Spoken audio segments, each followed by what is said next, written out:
souhaité vivement qu'il y ait cette conférence de presse, aussi en associant de façon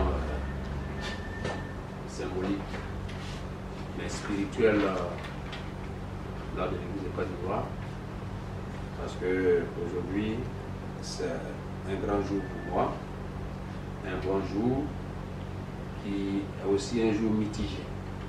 Un jour mitigé. Mitigé parce que vous savez, ce qui est mitigé, c'est ce qui est à la fois émaillé de plusieurs éléments dans le sens des gens, bons ou mauvais. Alors, pour commencer cette conférence de presse, je veux dire merci à tous ceux qui ont décidé d'être présents à cette conférence. Et je souhaiterais que, après mes propos liminaires, toutes les questions soient posées comme vous l'entendez très bien. D'abord, dans un premier temps, c'est que beaucoup se sont interrogés et se sont posés beaucoup de questions. Pourquoi depuis 2011,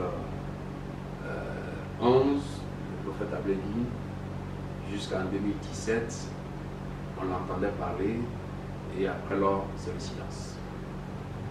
Et donc, pour pouvoir répondre à tout ça, en tenant compte aussi de l'avènement des élections, veuillez accepter que, en tant que Dieu, je puisse soumettre ce moment au Seigneur. Seigneur, je te rends grâce pour ta bonté, ta miséricorde, toi qui prends le contrôle de cet instant. Toi qui as permis et qui as voulu que cela soit mieux.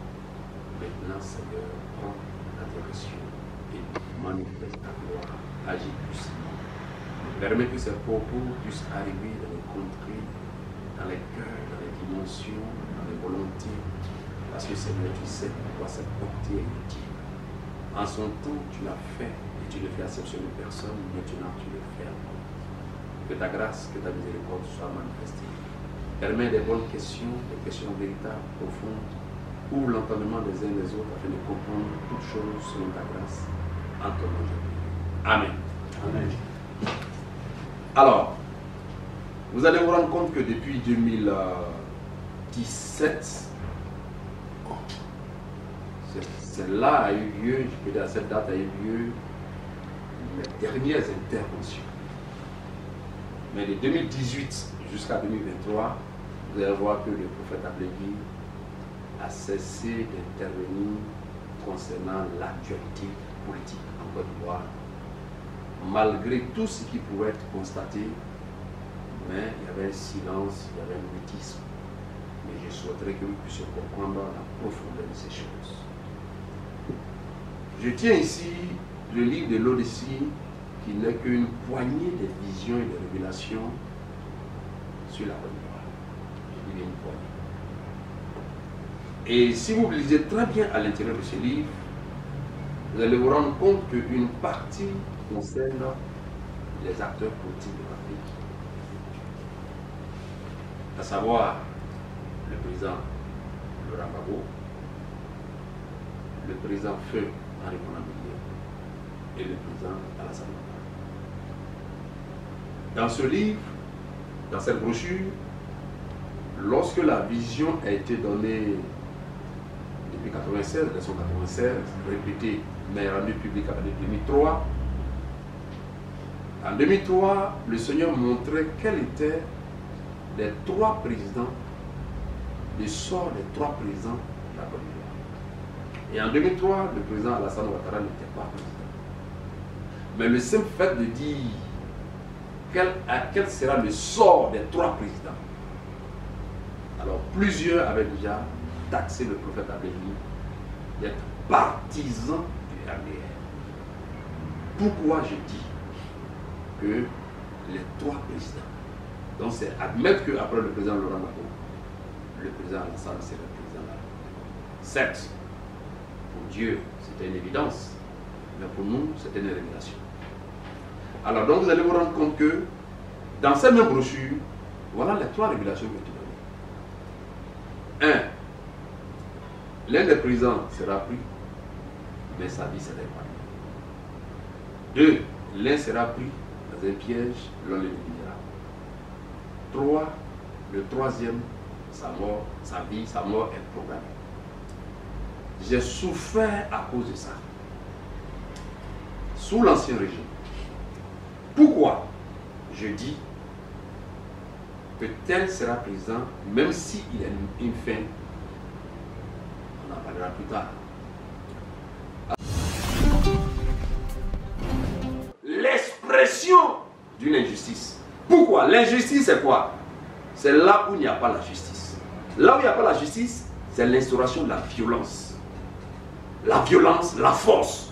Mais c'est ce qui s'est traduit dans les élections. Nous y arriverons. Nous allons arriver. Donc, chers journalistes, je dis aussi aux pasteurs qui disent non, il est devenu politicien, il est devenu politicien. Écoutez, le Saint-Esprit là, c'est pas pour mettre dans la bouche. C'est pas pour mettre dans la bouche. Quand il y a des choses, interrogez le Saint-Esprit. Il est silencieux, il est silencieux. Non. C'est à moi le Seigneur a révélé l'avènement de nos présidents. À d'autres, il en a fait, mais ils n'ont pas encore dit ouvertement. Moi, c'est depuis 1996. Si je m'hazarde à rentrer dans un parti politique, Dieu va détruire ce parti politique. Pourquoi? Parce que je suis un prophète mis à part par Dieu. Je ne peux pas mettre en danger des partis politiques. Si je décide d'adhérer dans un parti politique, Dieu va frapper ce parti politique. Pourquoi? Parce que c'est comme une femme.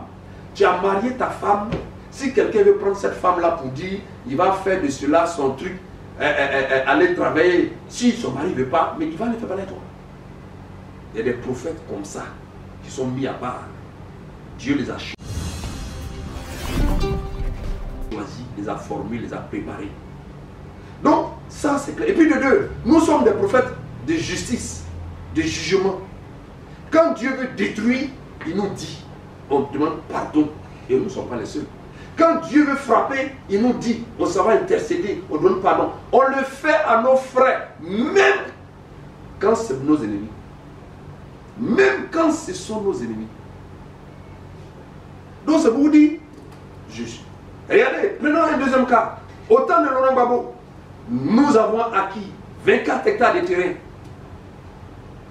24 hectares de terrain. Quand les gens ont dit que je suis pasteur d'Alassane Ouattara, qu'est-ce qui s'est passé à la direction générale du ministère de la Construction? Toutes sortes de cabales pour bloquer les terrains, faire tout. Ça irritait Dieu. Mais qu'est-ce que les gens faisaient? Ils empêchaient simplement que nous puissions avoir les documents pour ceux de nos collègues des impôts qui avaient. Voilà ce que au temps de Laurent Gbagbo, sous son pouvoir, les gens faisaient. Mais vous savez ce qui se passe sous son pouvoir actuel? Les gens viennent s'imposer pour vous arracher d'office. On ne bloque même pas. Un terrain titré, on vient mettre, c'est-à-dire une approbation sur un terrain titré. Ça n'a jamais existé dans l'histoire de la Côte d'Ivoire. Des terrains titrés, on vient mettre une approbation sur un terrain titré. Et ton titre foncier, on crée dedans. Heureusement que c'est une partie. Mais écoutez, c'est une injustice inimaginable. Est-ce que c'est le président Alassane Ouattara qui le permet? L'avenir nous dira. Parce que je ne peux pas comprendre comment Dieu peut dire sa colère contre ce régime est plus que sa colère qu'il a manifestée contre le régime Alassane, du président Gbagbo. J'ai cherché à se comprendre, il m'a permis d'aller comprendre. Allez à la chose, c'est la construction. C'est inimaginable. Moi je suis dans les fonciers. On n'a jamais vu ça en Côte d'Ivoire. On t'exproprie. D'abord, on bloque tes terrains, on attribue à quelqu'un tes papiers, on s'en fout. Mais écoutez.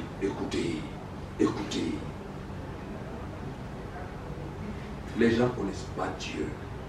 Ils ne connaissent pas la vie. Ils ne savent pas ce qui se passe.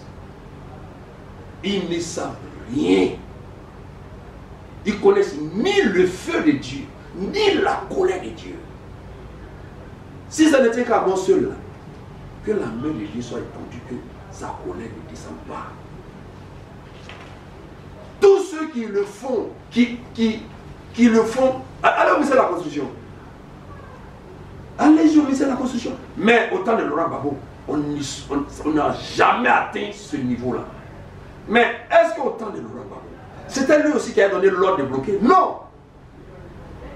Cette conférence de presse, Laurent Gbagbo n'a pas eu, le président Laurent Gbagbo n'a pas eu cette grâce. Il n'a pas eu cette grâce de savoir ce qui se passe en bas. Certainement, il allait prendre des décisions drastiques. Il allait décider, il allait démontrer que ce n'est pas lui. Mais il n'a pas eu cette opportunité.